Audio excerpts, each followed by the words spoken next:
खड़गे जी को अपनी पार्टी के गवर्नेंस के ऊपर विचार करें तो ज्यादा बेहतर होगा। ये गुजरात वो है जहां पिछले विधानसभा चुनाव में हम लोगों ने 150 का नारा दिया था, मगर हम लोगों के मन में कई बार प्रश्न उठता था कि 32 सीटें तो ऐसी थी जो सन 47 के बाद से कभी कांग्रेस हारी नहीं थी, तो 150 से उस 32 को हटा के होते थे, उसमें से आप आधी सीटें हार गए।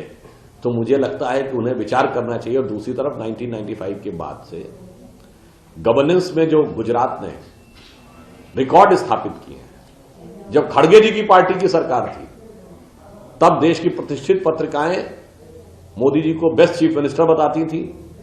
जो योजना आयोग के तमाम कार्यक्रमों के इंप्लीमेंटेशन में गुजरात नंबर 1 रहता था। और एक बात लोग अब भूल गए होंगे, 2011 में यूएस कांग्रेशनल रिसर्च सर्विस ने पूरे भारत की भिन्न भिन्न राज्य सरकारों का आकलन किया था और गुजरात के गवर्नेंस की शानदार प्रशंसा की थी।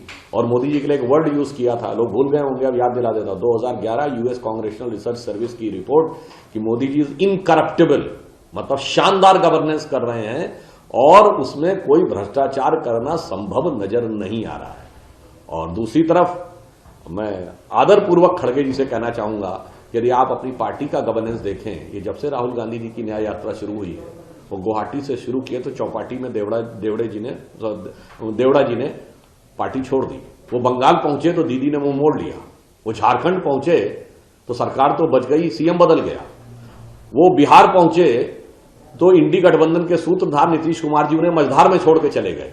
वो उत्तर प्रदेश पहुंचे तो आरएलडी में जयंत चौधरी जी ने पार्टी छोड़ दी, गठबंधन छोड़ दिया और उन्होंने सपा के साथ गठबंधन का अनाउंसमेंट किया और सपा के साथ विधायकों ने क्रॉस वोटिंग कर दी।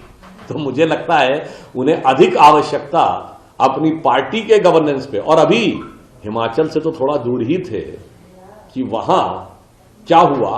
तो मुझे लगता है कांग्रेस पार्टी को आसेतु हिमाचल अपनी पार्टी के आंतरिक गवर्नेंस और आंतरिक व्यवस्थाओं पे ध्यान देना चाहिए। और इसके बाद अगर दूसरों के ऊपर वो दोष मढ़ने की बात कह रहे हैं तो मैं एक पंक्ति में ही कहना चाहूंगा। एक संस्कृत का श्लोक है